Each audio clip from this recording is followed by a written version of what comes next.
بسم الله الرحمن الرحيم. خجي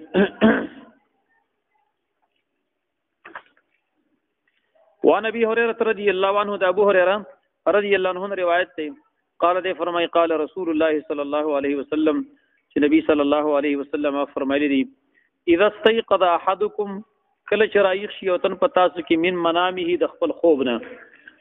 فليستنثر ثلاثا نو دې پوز سن کی دریزل به پوز سنی فإن الشیطان یبیت علی خیشومه زکه شیطان دا شپه تیری د په تیندوړي باندې تیندوړي د پوز لري سر ته کېدل شي دا نه دا پوز نه دا بر سره د خیشوم لري کېدل شي ها موږ ته په پښتو کې تیندوړي ویو رساله برای راست دا مخامخ کوي سره اوچتا په دقه باندې شیطان د شپه تیری متفق علی دا حدیث بخاری او مسلم نقل کړی دی دی حدیث نا مسئله او فواید هغه د معلومی دی حدیث کې خو مطلقاً ویلي چې کله پتا سو کې یو تن د خوب نه رايخ شي نو د خپل پوزه هغه سون کی نو که په هر ټیم کې د رايخه د پوزه به سونی درې کرت او نور روایتونه کې راغلي لکه امام بخاری د حدیث په بل سند نقل کړي په بل ځای کې نو پای کې وسره دا د او دا سقید لګولې دی چې کله پتا سو کې یو تن هغه د خوب نه راپاسي او د سکی نو لہذا چې پوزه کله سونی نو درې ځل وي سونی نو لہذا مطلق محمولی په مقید باندې کنه نو هغه قید سره ولګوا چې دا او دا څه په وخت کې مراد دی چې کله د خوب نه سړی راپاسي او د سکیر پوزه به درې ځل سونی دا یو مسله شو پکې بل مسله هغه دا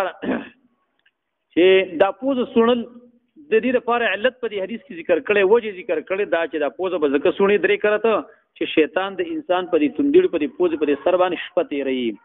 دا شپه تیرول د شیطان دا یا محمول په حقیقت باندې لکه قاضي عیاض هغه ویلي دي چې دا په حقیقت باندې محمول شي ځکه شیطان د یو جسم لطیف ته باریک جسم دی او دا انسان پر رګ رګ کې ګرځي الشیطان یجري من الانسان مجرى الدم شیطان دا په انسان کې پر رګ رګ کې ګرځیدل شي نو دا موږ نه یو چې شیطان دا یو غاټ بدن دی لہذا په دې وړ پوزه کې هغه څنګه دیږي هغه جسم لطیف ته باریک جسم د هوا غونته په معمولی ځکه مغزان ځکه ولې شرک څومره تنگ دی او پای کې هغه ګرځي د حدیث په بنا باندې لہذا ظاهرا دار چې دا په حقیقت باندې محمول لې دویم قول په دې کې دا شی وینا دا مجازي معنا ده دلته یعنی دا کنایه ده د دینه چې په دا او د کېدو سره د انسان په دې پوزه کې ګن بلا جمع شوي کنه پوزه سونل مونږ خو نه کوي کنه نو ټول شپه چې به تیر شوي کنه هواګان کې وتلی راوتلی کنه ګن بلا کې جمع شوي لہذا په دې سره د انسان طبیعت هم صفا کیږي پوزه هم صفا شي نو شیطان ته نسبت کړي دی په دې وجه باندې چې هر ګن کار چې هر د ګن کار د دې نسبت چاته کېدل شي هغه شیطان ته کېدل شي خو ظاهر قول همدار چې دا شیطان واقعي چې کوم دی د په پوزه باندې هغه شپه تیری خي